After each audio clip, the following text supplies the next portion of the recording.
오늘은 아멘 공동체를 세워갑시다라는 제목으로 말씀을 함께 나누고자 합니다. 2002년 하면 우리가 떠오르는 것이 월드컵 4강 신화일 것입니다. 늘 16강의 문턱을 넘기지도 못하는 우리나라가 4강이라는 놀라운 기적을 경험했지요. 그때 온 사람들이 거리 쏟아져 나와서 외쳤던 외침을 기억하실 것입니다. 뭐죠? 대한민국. 네, 그죠. 2002년도는 우리 한국교회 역사에서도 잊지 못할 외침이 있었던 그런 해입니다. 땅속에 묻혀있는 줄로만 알았던 간절한 눈물의 기도를 하나님께서 끄집어내셔서 놀라운 기적을 이루었던 해가 또한 2002년입니다. 그리고 사람들의 마음에 할렐루야, 아멘을 외치게 하셨던 거룩한 해, 그 역사의 해가 2002년이었지요. 2002년 6월부터 북한의 평양과학기술대학교 캠퍼스 부지를 조성하기 위한 터프기 공사가 시작되었었습니다. 당시 정부 지원이 10억에 불과했지만 온 교회가 함께 마음을 모으고 성금을 모아서 무려 이 440억 원을 모금했습니다. 그 간절한 기도로 수많은 난관을 넘어서 북한 선교의 전초기지 평양과학기술대학의 공사를 시작했다는 것이지요. 그 모든 시간들을 다 말로 할 수 없을 정도의 기적의 시간이었습니다. 원래 그 부지가 군부대였거든요. 근데 그 군부대가 학교 부지로 바뀐 것도 기적이었습니다. 그러나 그 진정한 기적은 오히려 다른 곳에서 발견됩니다. 바로 그 터를 팠는데 그 터 안에서 종탑과 교회 유물들이 발견된 것이지요. 알고 봤더니 그곳이 딴 곳이 아니라 개신교 최초의 선교사 토마스 목사의 순교를 기념하였던 토마스 목사 기념교회당의 터였던 것입니다. 역사는 1866년으로 거슬러 올라가지요. 영국 선교의 소속이었던 로버트 저메인 토마스 선교사는 부인 캐롤라인과 함께 중국 선교를 떠납니다. 그렇게 상해에 도착했는데 그만 거기서 사랑하는 아내와 또 갓 태어나지도 못한 아이를 묻게 되지요. 그 가슴에 묻은 눈물을 안고 얼마나 힘들었을까요? 그런 그에게 복음에 얼어붙은 동토의 땅 조선에 대한 그런 소식이 들려옵니다. 내가 저기 가서 복음을 전해야 되겠다. 내가 저기 가서 내 뼈를 묻어야 되겠다. 그 소망을 가지고 조선 선교를 위해 애를 쓰다가 1866년 드디어 성경책을 준비하여서 미국 상선 제너럴 셔먼호를 얻어 타고 대동강에 도착했던 것이지요. 하지만 그는 끝내 그 땅을 밟지 못했습니다. 그리고 배 위에서 순교하게 되지요. 여러분, 그 안타까움을 과연 누가 감당할 수 있을까요? 어떻게 보면 허망한 죽음 아닙니까? 그러나 하나님은 우리의 눈물을 잊지 않으십니다. 교회 역사는 하나님께서 얼마나 놀라운 기적들을 이루어 가신지를 생생히 증거합니다. 토마스를 처형했던 박충건은 토마스 선교사가 건넨 성경을 통해서 예수를 믿고 안문교회 집사님이 됩니다. 그 자리에 있었던 12살 최치량은 성경을 받아들고 영문주사 박영식이라는 사람에게 건넵니다. 그 사람이 종이 재질이 너무 좋으니까 다 벽지로 발랐지 않았겠습니까? 근데 그 벽지에 있는 말씀이 요한복음 말씀이었어요. 그 말씀 읽다가 예수님 만나고 그 집에서 교회가 시작됩니다. 그게 널다리 꼴 교회라는 곳인데 우리가 잘 아는 1907년 평양 대부흥 운동의 중심 장대현 교회가 바로 그 교회였던 것이지. 1927년이 되어서 토마스 선교사가 묻힌 대동강변 쑥섬에서 토마스 목사 순교기념 전도회를 필두로 해서 1,000명의 성도들이 모였습니다. 거기서 예배를 드렸지요. 하나님의 역사, 그 은혜의 복음 우리 잊지 말아야 되겠다. 그렇게 해서 그곳에서 기도하고 드디어 1933년도에 토마스의 이름 영문자 첫 글자를 따서 T자 모양의 교회를 세웁니다. 그 교회가 순교자 토마스 기념 교회였던 것이지요. 그곳에서 이 땅을 사랑하시는 하나님을 향한 찬양과 예배가 끊임없이 울려 퍼졌습니다. 그 구한말 나라에 있는 서름을 이겨내고 소망의 빛, 은혜의 빛, 예수 그리스도의 빛이 그 땅을 비추었던 것이지요. 하지만 그러던 그곳이 그만 6.25의 비극 속에 땅 속에 묻혀버리고 말았던 것입니다. 여러분, 그 교회가 와르르 무너질 때에 얼마나 많은 성도들이 가슴을 치며 눈물로 기도했겠습니까?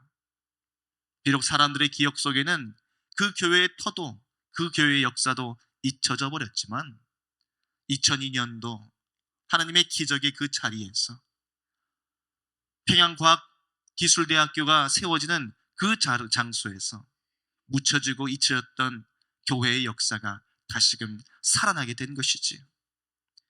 그 자리에서 하나님께서 우리에게 고백하게 하신 것입니다. 하나님은 살아계십니다. 하나님은 역사하십니다. 아멘으로 밖에는 우리가 고백할 수 없는 그 은혜의 감동이 2002년도에 펼쳐집니다. 사랑하는 성도 여러분, 하나님은 우리의 기도를 잊지 않으신 줄로 믿습니다.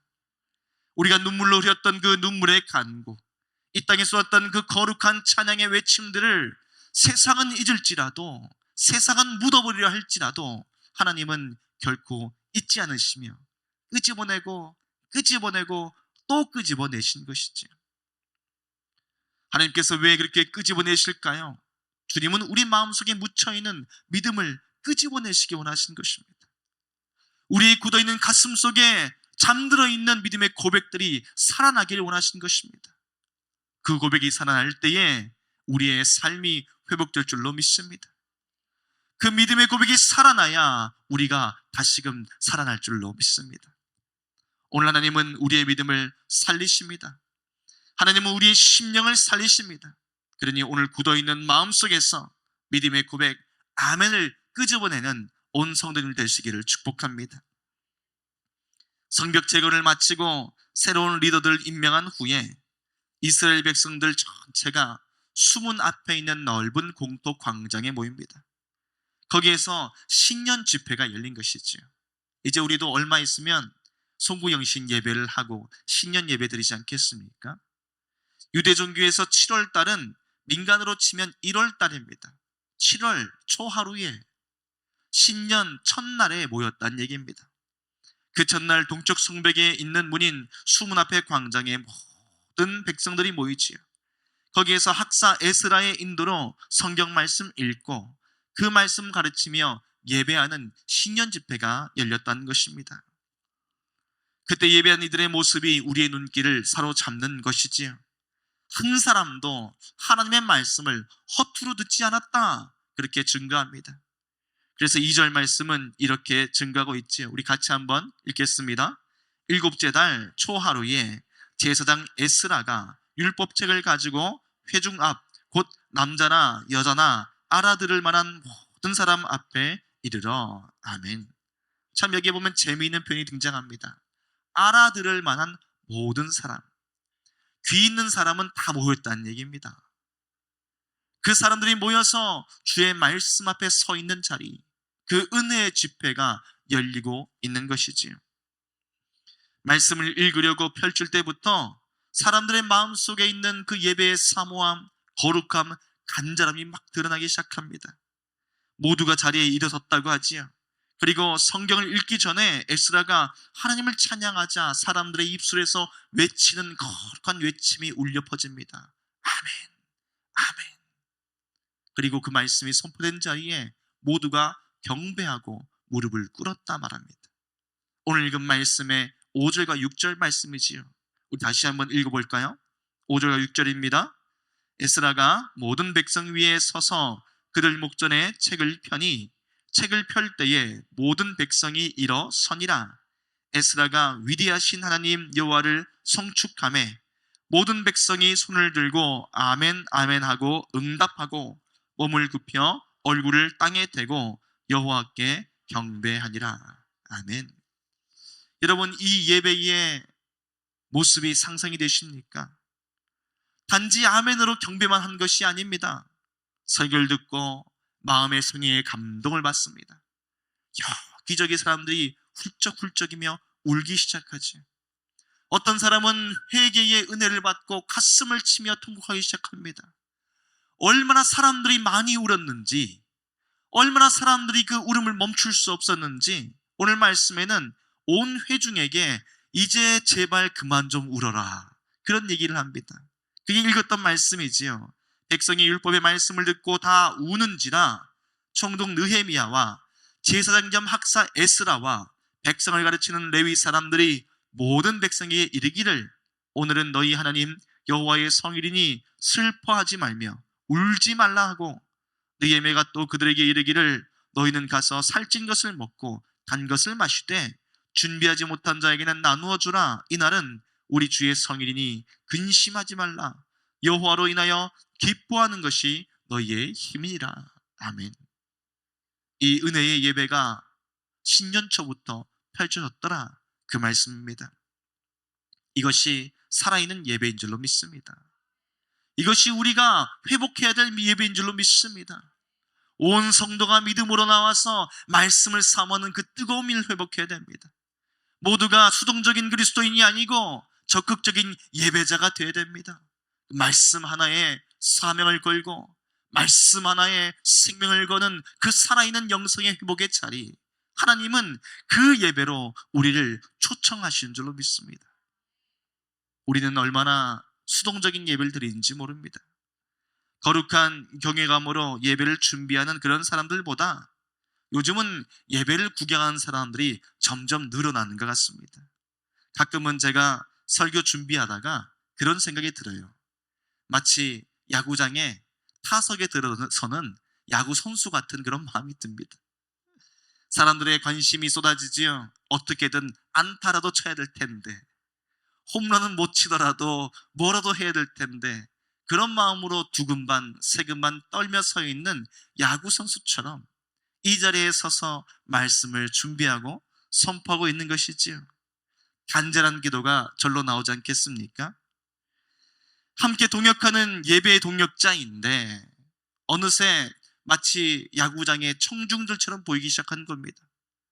함께 말씀을 선포하고 나누고 울어야 될 믿음의 동역자가 우리 온 성도인데 어느덧 한국교회 성도들이, 오늘 예배에 참석하는 사람들이 구경꾼이 되어 있더라는 것이지.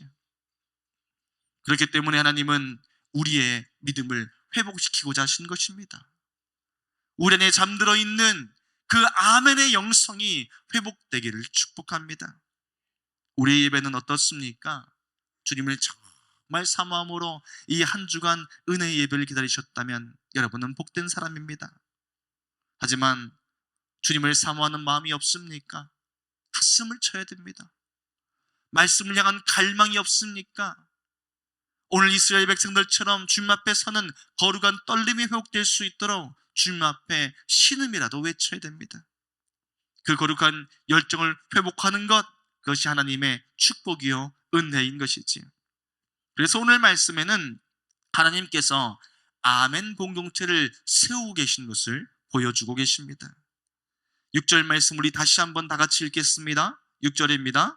에스라가 위대하신 하나님 여호와를 송축하매 모든 백성이 손을 들고 아멘 아멘 하고 응답하고 몸을 굽혀 얼굴을 땅에 대고 여호와께 경배하니라. 아멘.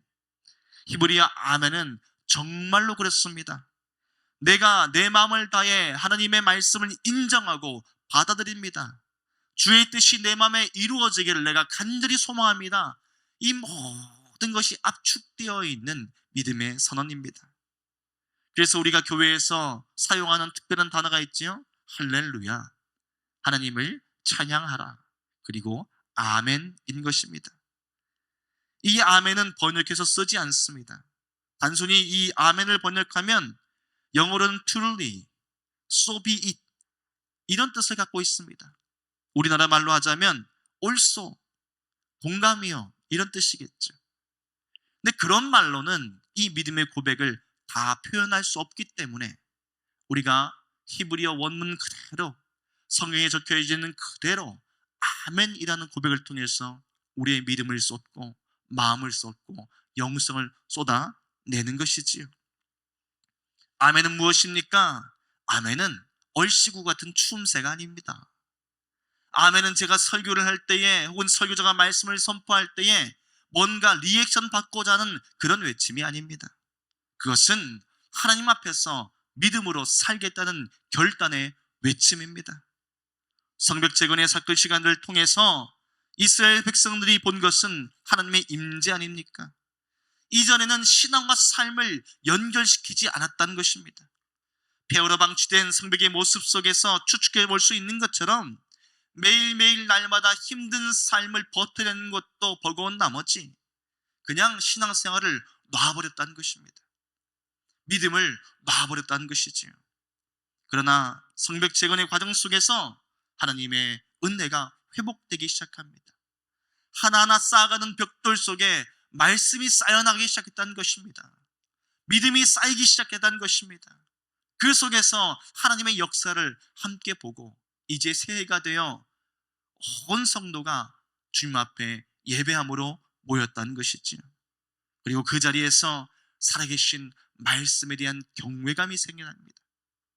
이전까지는 습관적으로 드리던 예배, 이전까지는 그저 오라니까 앉아있는 예배, 그런 예배였다고 한다면 성벽 재건 후에 새해를 맞이하는 그들의 마음속에 주님께서 부어주신 예배는 사모하는 예배였다는 것입니다. 간절한 예배였다는 것입니다. 그러니 말씀 하나 선포될 때에 하나님의 거룩함 앞에서 두려움에 떨며 섭니다. 그 말씀 하나하나 선포되고 찬양이 선포된 자리에 온 전심을 다해서 아멘 외치며 하나님께 영광을 돌려드린 것입니다. 그리고 주님 앞에 주체할 수 없는 그 감동으로 엎드려 경배하는 진실된 예배가 살아나게 된 것이지요. 오늘 하나님께서 무너져 있는 이 시대의 영성을 살리기를 원하신다고 한다면 주님께서 정말 기대한 것이 무엇이겠습니까? 이러한 은혜의 예배가 회복되는 것인 줄로 믿습니다. 이런 거룩한 갈망이 우리 마음 가운데 넘쳐나게 되는 것인 줄로 믿습니다. 하나님은 그 은혜를 우리 모두에게 부어주시고자 하신 것이지요. 그래서 오늘 선포된 아멘, 아멘의 외침은 공동체 영성 회복의 증거였다는 것입니다. 마음이 뜨거울 때 예배 가운데 나가면요, 아멘이 넘칠 수밖에 없어요. 하나님의 그 주시는 감동이 내 마음에 들어오면 믿어지기 시작하거든요. 그 감동이 느껴지기 시작하거든요. 그러면 영혼이 반응합니다. 가만히 있을 수가 없어요. 뭘로 표현할 수 없으니 뭐라고 외칩니까? 아멘이라고 하는 겁니다. 그 아멘이 넘치는 자리는 어떤 자리입니까? 우리의 영혼이 살아난 자리입니다. 그 자리는 어떤 자리입니까? 우리의 삶이 살아난 자리입니다. 아멘이라는 외침 말고는 이 모든 감동과 감격을 다 담을 수 없었더라. 그 말씀을 보여준 것이지요. 그래서 오늘 이 시대에 우리 교회가 살아난다고 한다면 아마 아멘이라는 외침이 더 회복될 줄로 믿습니다. 오늘 한국교회에 잠들은 영성이 깨어나는 증거를 우리가 본다고 한다면 교회마다, 집회마다, 기도회마다, 예배마다 이 아멘의 거룩한 외침들, 터져나오는 그 고백들이 넘치게 될 것입니다. 근데 오늘은 어떻습니까? 우리가 살아가는 이 시대 어떻습니까? 그렇게 잠잠하고 잠잠한 것이지. 아멘을 얘기하는 것을 낯설어 합니다. 어떤 사람은 이상하게 생각합니다. 무슨 교주도 아니고 아멘을 하라고 하느냐. 그 정도까지는 이해가 돼요. 아, 믿지 않는 사람들이 보면 그럴 수 있겠다. 믿음 없는 사람들이 보면 그럴 수도 있겠다. 요즘 더 충격적인 것은요, 이 남녀 사이의 갈등이 얼마나 심한지 아멘 스펠링을 가지고 A-M-E-N 맨이 들었다고 해서 이건 남성적이다라고 말을 합니다. 상상할 수 없는 시대를 살아가는 거예요. 놀랄 노자라는 말이 이 시대 아니겠습니까? 뭐 웃고 넘길 수 있겠지만 그만큼 영성이 무너져 있다는 것입니다. 우리의 믿음이 무너져 있는 것이지. 그러니 주님께서 간절히 원하시는 것은 우리의 믿음의 고백이 회복되는 것입니다. 그리고 이 시대에 아멘 공동체, 하나님을 예배하며 전심으로 찬양하며 믿음으로 살아가는 그 삶이 회복되기를 간절히 원하시는 것이지. 지금은 정말 믿음이 절실한 시대입니다. 이 시대의 가장 시급한 문제는 재정의 파탄이 아니고 도덕의 파탄입니다. 생활 수준은 쉽게 올라갈 수 있지만 영적 수준이라는 것은 도무지 쉽게 끌어올려지지 않는 것이기 때문에 그렇지요. 영화 에이스 벤츄라의 감독 톰 세디악이 두려움과의 대화라는 재미있는 책을 씁니다. 거기에 보면 그가 이 시대의 위기를 단적으로 보여주는 그래프 하나를 만들어놔요. 그 그래프는 한 축은 우리가 살아가는 현재의 전체 경향입니다. 또 밑에 축은 기원전 17,500년, 17만 5천 년 전부터 지금까지의 축이 있습니다. 그래서 거기에 그래프가 뭐가 있는가? 하나는 인구 증가, 기술 발달, 환경 파괴가 적혀 있는 그래프입니다. 근데 이 그래프가 재미있어요. 쭉 가다가 어느 역사를 기점으로 확 꺾어 올라갑니다. 이게 어떻게 올라가는가 분석을 해놓는데 이렇지요. 17만 5천 년 동안의 인류 역사를 어림셈으로 표시해 보니 인구 증가나 기술 발달이나 환경 파괴 같은 이런 것들이 엄청나게 상승하더라는 것입니다. 근데 처음부터 점진적으로 큰 것이 아니라요. 인류의 기원부터 1800년까지는 천천히 단계적으로 성장합니다. 인구 증가라는 것이 믿을 수 없을 정도로 더뎌가지고 처음으로 세계 인구가 10억이 달성될 때까지 무려 17만 4,800년이 걸렸다는 것입니다. 예수님 시대 2000년 전만 해도 지구 인구가 한 2억 5천만 명이었을 것이라고 추정을 하는 것이죠. 그런데 이 1800년 이후부터 급속한 변화가 일어납니다. 10억 인구가 20억 될 때까지 10억까지 17만 4,800년이 걸렸는데 10억에서 20억 뛰는데 123년 걸립니다. 20억에서 30억까지 뛰는데 33년 걸립니다. 30억에서 40억 뛰는데 15년. 지금은 전 세계 인구가 70억을 넘지요. 80억이 되는 해가 2027년 정도쯤 되면 그쯤 될 거라고 이야기를 합니다. 이 인간의 그래프에 따라서 기술 발전이 어마어마하게 일어납니다. 우리가 아는 산업혁명을 기점으로 사람도 늘어나고 기술도 발전되고 뭐 엄청난 세계의 변화가 일어나고 있는 것이지요. 그런데 이 그래프와는 별개로 하나의 독특한 그래프가 더 그어져 있어요. 이게 뭐냐? 도덕성 그래프라는 것입니다. 인구 증가 기술 발달은 급격하게 올라가는데 도덕성 그래프는요, 그냥 그 자리에 있어요. 10억 년이든 100억 년이든 아무리 시간이 지나도 이 그래프는 변동이 없더라는 것입니다. 그러면서 하는 말이 이런 말을 남깁니다.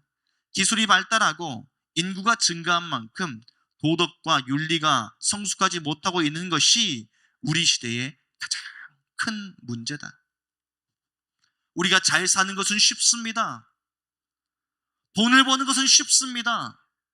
우리의 주변을 발전시키는 것은 쉽지만 우리의 영혼을 살리고 채우는 것은 그만큼 어렵더라는 것이죠. 그러니 진정한 위기는 어떤 위기입니까? 경제 위기입니까? 재정의 위기입니까? 아니요. 절대 흔들리고 변하지 않는 우리 이 인간성의 문제, 영성의 문제라는 것입니다. 마틴 루터 킹 목사님은 연설에서 이렇게 선포합니다. 과학기술의 저 눈부신 발전과 끝모를 전망에도 불구하고 현재 우리에게는 아주 기본적인 것이 빠져 있습니다. 우리는 윤택한 과학기술 문명과는 너무나 대조적으로 일종의 영적 기아 상태에 처해 있습니다.